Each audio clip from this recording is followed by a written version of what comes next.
In this lesson, we're going to be looking at the false attack and the feint attack. Now, before we get started in these two actions, I want to explain why you should be using them, including them in your repertoire of actions while fencing. Both of these, the false attack and the feint, are intended to set traps to exploit an error that your opponent will make. Now, for the false attack, the trap that I'm going to set is the appearance that my attack is finished and that I am undefended. So if I'm here against Alexander and I'm going to make a false attack, I'm going to deliberately finish my attack early, right here. So what you can see is I'm close to the target, but my attack is ended because my foot has arrived and I have not hit.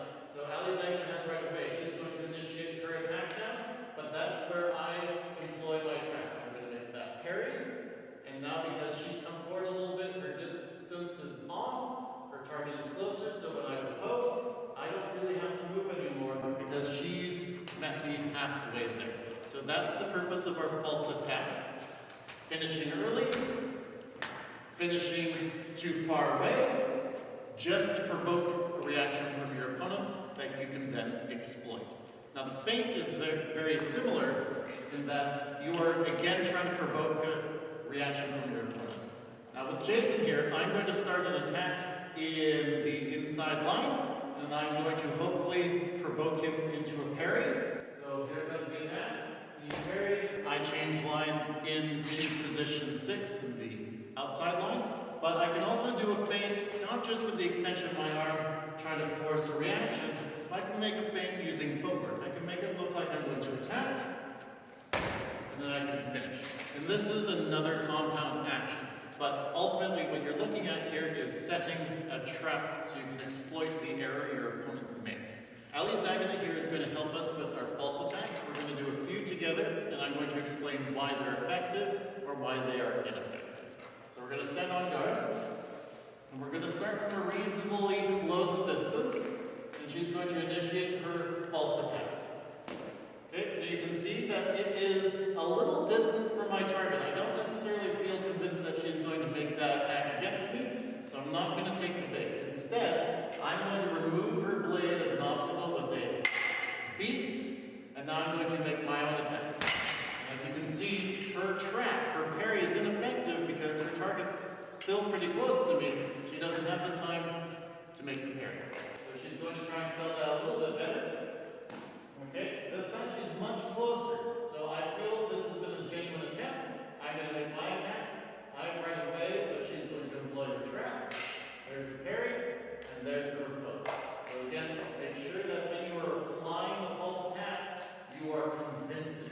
You are not just going to make a very lazy attempt to attack. You want to convince me that you made a mistake. So we're going to do the same thing from a greater distance, and see if she can still sell me on her false attack. Okay, so it's a little far away. I'm going to again clear the path, and I'm going to start my own action. We're going to see if she has time to parry. Alright, so she's able to salvage it because she does lean back a little bit with her parry, but again, I did not take the bait. So she's going to have to sell just a little bit more to make it effective. Okay, so this is closer. I'm going to feel like she genuinely tried to attack, so here comes my action. There's the parry, and there's the riposte. The important thing to take from this is that when you're setting your trap, you have to make sure that your opponent is convinced. Therefore, you can start applying your parry and take right away back from that. Jason here is going to help us explore the feint a little bit and how we can apply it in our action. So just like we did with Ali Zagana, we're going to explore why it's effective or why it's ineffective in its execution. So we're going to get on guard here. We're going to start simple. So Jason's going to attempt a simple feint to my inside line, make me think he's attacked there. I'm going to try and parry. If I don't find his blade, it's because he's disengaged and finished in his true intended line. So he's going to do his feint. Here comes my parry. Here comes his finish. So this is a combination of a attack with a disengagement cut underneath. So again, let's see if he can convince me at real time. Okay, so I found him. So this is actually an example of an ineffective feint because he's actually trying to finish in the line he's trying to trick me with. So he has to be a little bit more subtle.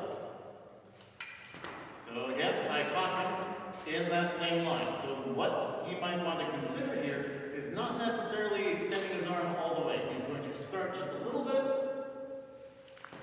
and that's better. So he's only going out a little bit. He's not fully extending his arm for that attack, so he's selling it that he's starting here, but he has time to change line.